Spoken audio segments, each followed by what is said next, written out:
बिस्मिल्लाहिर्रहमानिर्रहीम। Homeopathic medicine belladonna एक plant से तैयार की जाती है। इसका सोर्स एक प्लांट है, वे डेडली नाइटशेड। इस पौधे से ये दवा तैयार की जाती है। इंसानी जिस्म में अगर इसका असर देखें तो हमें ज़्यादा मिलता है नर्वस सिस्टम पर, वेस्कुलर सिस्टम पर, लंग्स पर, स्किन और ग्लैंड्स पर। इसकी अलामात अचानक से आती हैं, violent of attack and suddenness of onset. अचानक से आती हैं, कुछ देर रहती हैं और फिर अचानक से चली जाती हैं। जब भी बेलाडोना जहन में आएगी, इन्फ्लेमेशन का वर्ड ज़रूर जहन में आएगा। इसके साथ किसी भी ऑर्गन में इन्फ्लेमेशन है, जिस्म के किसी भी हिस्से में इन्फ्लेमेशन है, तो उसमें बेलाडोना काम करेगी। अगर इस इन्फ्लेमेशन के अंदर ये 4 चीज़ें पाई जा रही हैं तो वो 4 चीज़ें कौन सी हैं? Heat, redness, throbbing, burning. अगर ये 4 चीज़ें इन्फ्लेमेशन के साथ हैं तो ये बेलाडोना है। हीट, गर्मी, गर्मी का एहसास पाया जाता है। बुखार, अब या तो ये बुखार की शक्ल में है, बुखार नहीं भी है तो जिस भी एरिया में इन्फ्लेमेशन है वो हिस्सा गर्म महसूस होगा। अब इसका बुखार कैसा है? बुखार में प्यास नहीं है, ठीक है। बेलाडोना के बुखार में प्यास नहीं है। गला और मुंह तो खुश्क मिलेगा लेकिन उसमें प्यास नहीं है, वो पानी नहीं पीना चाहता, उसे पानी पीने से खौफ महसूस होता है। सर गर्म होता है लेकिन पाँव ठंडे होते हैं। खांसी भी इसकी खुश्क है, बार्किंग कफ मिलेगी, वूपिंग कफ मिलेगी। ये पेन है चेस्ट के अंदर। अब इसकी गर्मी की हमने बात की। रेडनेस है, खांसी है तो खांसेगा, आंखें, चेहरा सुर्ख हो जाएगा। बुखार है तो चेहरे पे सुर्खी दिखाई देगी या सुर्ख स्पॉट्स नज़र आएंगे बुखार के ऊपर। बुखार में सुर्ख दाने बच्चों को निकल आते हैं बरसात के मौसम में, और भी जो मसला है उसमें सुर्खी नज़र आएगी। थ्रॉबिंग है, फड़फड़ाहट का एहसास, तपकन का एहसास, ये जैसे कोई चीज़ धड़क रही है उस एरिया के अंदर। अब स्टमक का भी इशू है तो स्टमक में ऐसे लगेगा जैसे कोई धड़क रहा है। अगर कोई बच्चा है तो वो आके कह देगा कि जी मेरे स्टमक में दिल धड़क रहा है। तो इस तरह की धड़कन मिलेगी इसके अंदर, फड़फड़ाहट का एहसास मिलेगा, बर्निंग मिलेगी, जलन मिलेगी। अब हमने बात की कि ये नर्वस सिस्टम पर इसका असर हमें देखने में आता है ज़्यादा। अब अगर नर्वस सिस्टम की इन्फ्लेमेशन है तो क्या होगा? ब्रेन की एक कवरिंग है, मेनिंजिस कहते हैं जिसको, मेनिंजाइटिस हो जाता है, उसके अंदर इन्फ्लेमेशन आ जाती है तो इसके अंदर हाइपर सेंसिटिविटी मिलेगी। सब सेंसेस की हाइपर सेंसिटिविटी मिलेगी। अब सेंसेस को 1 बाय 1 देखते हैं। विजन की बात करते हैं तो उसमें हेलुसिनेशन पाई जाती है, ठीक है, डिल्यूजन्स पाए जाते हैं। वो अजीबोगरीब चेहरे देखता है, मॉन्स्टर्स, भूत प्रेत, डरावने चेहरे, ठीक है, और इसी वजह से वो अपनी दुनिया में खोया रहेगा। डिलीरियम होगी, गुनूदगी में चला जाता है। डिप्लोपिया है, 2 चीज़ें देखता है। फिर हर चीज़ अपने असल साइज़ से बड़ी दिखाई देती है इसको। हाइपर सेंसिटिविटी है तो फोटोफोबिया है, रोशनी का खौफ है। हेयरिंग की बात करें तो अजीबोगरीब आवाज़ें सुनाई देती हैं। शोर से इसका मसला ज़्यादा होगा। जैसे लाइट से इसको मसला ज़्यादा होता है, इसी तरह शोर से इसको मसला ज़्यादा होगा। स्मेल की बात करें तो अजीबोगरीब स्मेल इसको आती है जिसकी हकीकत नहीं होती कोई।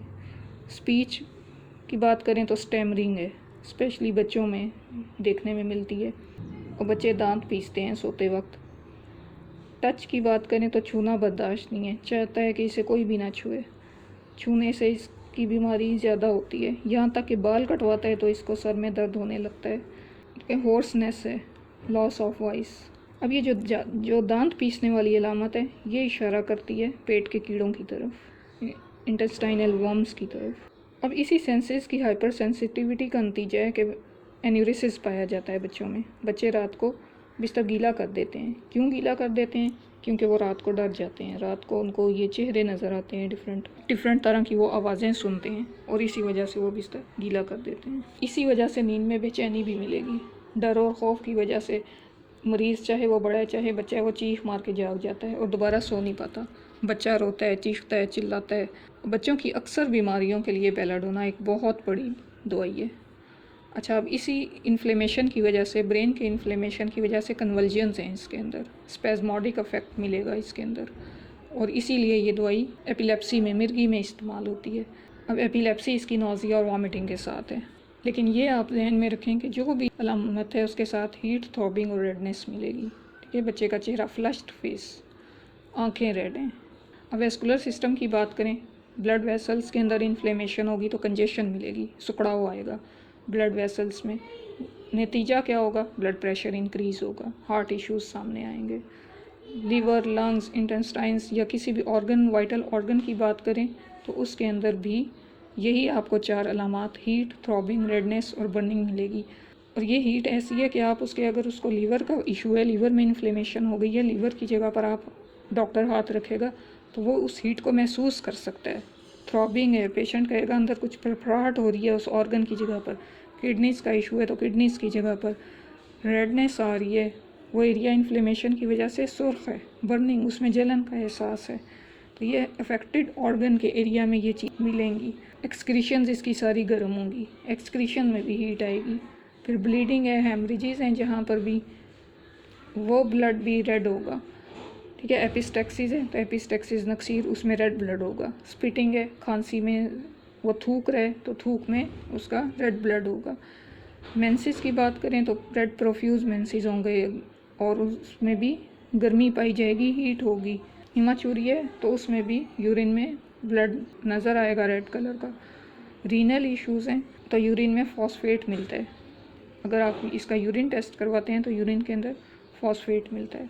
अब इसी तरह से डिफरेंट पथरियों का पेन है जो स्पेस्मोडिक होता है, अचानक से पेन आता है, पथरी अपनी जगह से मूव करती है, कहीं फंस जाती है, अचानक से पेन आता है। उस पेन के अंदर भी अगर यही 4 अलामात बर्निंग, थ्रॉबिंग, रेडनेस, हीट की पाई जा रही हैं तो बेलाडोना आप उसको इस्तेमाल करवाएं। वो एकदम से एक तो पेन को ठीक कर देगी, दूसरे पथरी को निकालने में मदद करेगी, इन्फ्लेमेशन ख़त्म करवा देगी। यूट्रस की बात करें तो यूट्रस में भी यही सेंसेशंस आएंगी और उसके साथ होगा, उसको पेशेंट को ऐसे लगेगा जैसे all viscera would protrude at genitals. ठीक है कि जेनिटल से ये सारे विजरा गिर रहे हैं, नीचे की तरफ उनका प्रेशर लग रहा है। ग्लैंड्स की बात करें तो जितने भी ग्लैंड्स हैं, टॉन्सिल्स हैं, गॉइटर है, फिर मेमरी ग्लैंड्स हैं, उसके अंदर भी यही चीज़ें देखें। टॉन्सिल्स हैं तो वो रेड नज़र आएंगे, सिस्ट्स हैं तो उनकी रेड स्ट्रीक्स मिलेंगी और साथ बाकी वही सेंसेशंस मिलेंगी। जॉइंट्स में आप देखते हैं तो जॉइंट्स भी रेड मिलेंगे आपको, उन्हीं सेंसेशंस के साथ मिलेंगे। ट्यूमर्स में भी रेड मिलेंगे, उसी तरह की सेंसेशंस के साथ मिलेंगे, साथ रेड स्ट्रीक्स मिलेंगी। तो बस कहीं पर भी अगर इन्फ्लेमेशन है और इन्फ्लेमेशन के साथ गर्मी, सुर्खी, तपकन का एहसास है, फड़फड़ाहट है, जलन है, ये सारी अलामात हैं तो बेलाडोना इस्तेमाल करवाएं, ये अपना असर करेगी वहाँ पर। और सिम्टम्स इसकी सडन ऑनसेट है, स्टेज फॉर सम टाइम्स, कुछ देर के लिए रुकती हैं और फिर सडन डिक्लाइन है। अब रिस्क फैक्टर्स क्या हैं? ये तो ड्रग पिक्चर है बेलाडोना की, लेकिन किसी ह्यूमन बॉडी के अंदर ये क्यों होंगे? रिस्क फैक्टर्स क्या हैं? तो बेतहाशा रिस्क फैक्टर्स हैं। ठीक है, रिस्क फैक्टर एक्सटर्नल भी हो सकता है और इंटरनल भी हो सकता है। अब ब्रेन में अगर इन्फ्लेमेशन आ रही है तो ये सोच का नतीजा भी हो सकता है। डिप्रेशन, एंजाइटी, जो इस तरह की हमारी मेंटल रिस्क फैक्टर्स हैं वो हो सकते हैं। सीजनल इफ़ेक्ट्स हो सकते हैं। बेलाडोना सीजनल इश्यूज़ में भी काम करती है। फिर अगर हम बात करें मज़ीद एक्सटर्नल फैक्टर्स की तो कोई भी केमिकल इसकी वजह हो सकती है जो हम खुराक के साथ खा रहे हैं, जो हम पानी के साथ पी रहे हैं। इंटरनल फैक्टर्स की बात करें तो किसी क्रॉनिक डिजीज़ की एक्यूट स्टेज हो सकती है, जिस तरह से हमने पथरियों की बात की, ये लीवर का इशू, स्प्लीन का इशू हो सकता, हार्ट का इशू हो सकता है, ब्लड प्रेशर शूट कर सकता है, सनस्ट्रोक में ये मेडिसिन यूज़ हो जाती है। तो रिस्क फैक्टर्स बेतहाशा हैं, लेकिन ये 4 आपको सेंसेशंस मिलेंगी इन्फ्लेमेशन के साथ। तो बेलाडोना की ड्रग पिक्चर है और बेलाडोना की ड्रग पिक्चर है तो आप बेलाडोना इस्तेमाल करवाएं। बेलाडोना बॉडी में जाके क्या करेगी? इस इन्फ्लेमेशन को रिड्यूस करेगी, इस इन्फ्लेमेशन को ख़त्म करेगी।